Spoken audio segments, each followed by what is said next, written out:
Okay. Hi, Miss Camila. Hi, Bill. Welcome to Codapexi Talk, as Mr. Ranigan likes to call it. And today we're going to be discussing the very important topic of pollution, and especially pollution with the oceans. And we specifically invited Miss Camila today because she actually runs an environmentally friendly store that tries to help with reducing pollution.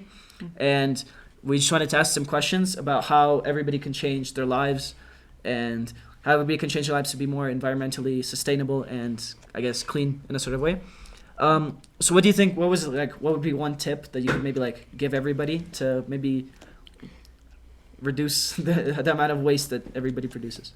All right, so I think that we have to start with small changes into our habits. It can be simple things like saying no to bags when you don't need them. Like you go to the store, they automatically give you a bag, you say no thank you, I don't need it. You put it in your backpack, in your purse, something like that. You can also do things like recycle at home. So instead of just throwing everything into just one trash can, you can separate your waste. You can even do things like compost at home. You can go and buy at stores where they don't sell stuff with packaging. You can buy local products instead of imported products. And so those are just some small changes that you can make into your habits to make a big change. And this is a second question, actually. So this is kind of a bit more personal question, but what do you do kind of yourself? What are the main things that you do to help reduce pollution and plastic in the oceans? And what do you do with your business as well? All right, so it's mainly those things I mentioned. At my house, we get everything from stores like mine, where you can just take your own packaging and buy everything there. Like we have grains, sugar, flowers, nuts, coffee, a little bit of everything, and you can just take your packaging, your own jars, fill them up, and that way you don't produce additional waste. With the things that we do have to buy in packaging, I try to buy things that have either recyclable or reusable packaging.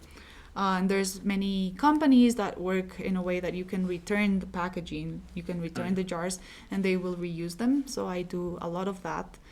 At home, we also separate our waste.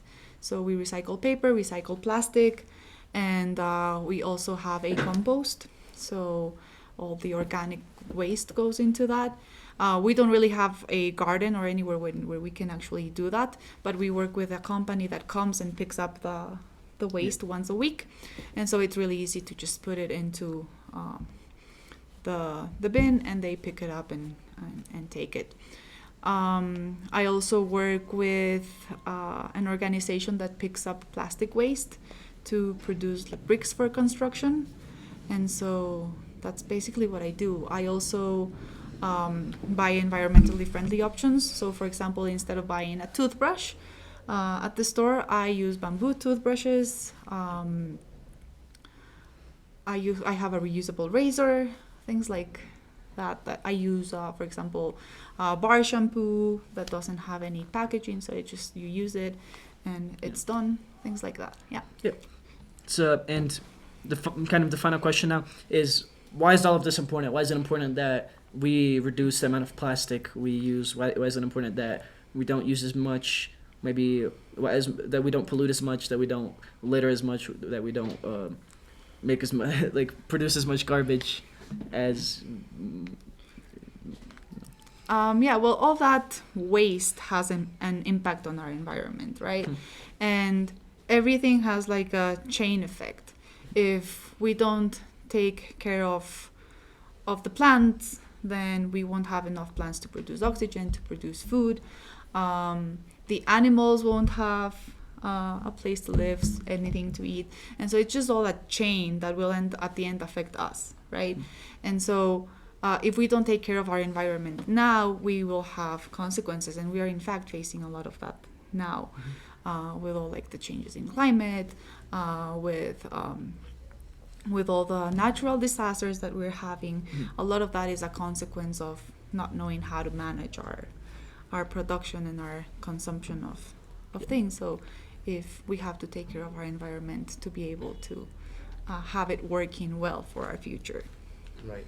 So we want to know how you got into this space. So what got you want to know or like fix this problem? I guess it's something I've always cared about. In my house, I grew up doing these things, like many not as much as I do now, but like recycling, separating waste. And it's something that I've always been observing, like the way that people consume their stuff, the kinds of products that people buy, and it just always really bothered me to see waste. And I also do try to stay informed about climate change and the consequences of that. Also, in college, I studied chemical engineering, and a lot of that was studying environmental engineering. And so with all that, I started getting a little bit more into it, and I decided that I had to do a little something to do my part. And the final question, because we're kind of running short on time. What is your business, and what does your business do specifically? Like, what's the name of it, and where is it located? So maybe the people that watch this can. Cool. My store is called Casa Granel. It is near Quito Tenis, that area. You can find it on Google Maps. And what we have is a lot of natural organic products that you can buy in bulk. So you can take your own containers and fill them up with whatever you need, the amount that you need. We also work with just paper bags, and whatever we have packaging for, we work with either biodegradable packaging or reusable packaging. And so we work with the companies that take the packaging back and reuse it, as well as some groups that collect the trash and take it from us so that we can recycle that. Well, thank you so much for speaking about this issue, and thank you so much for letting us interview. And I think that's about all the time we have. So All right. thank you for. Well, thank you for having me. Yeah. Thank you so much.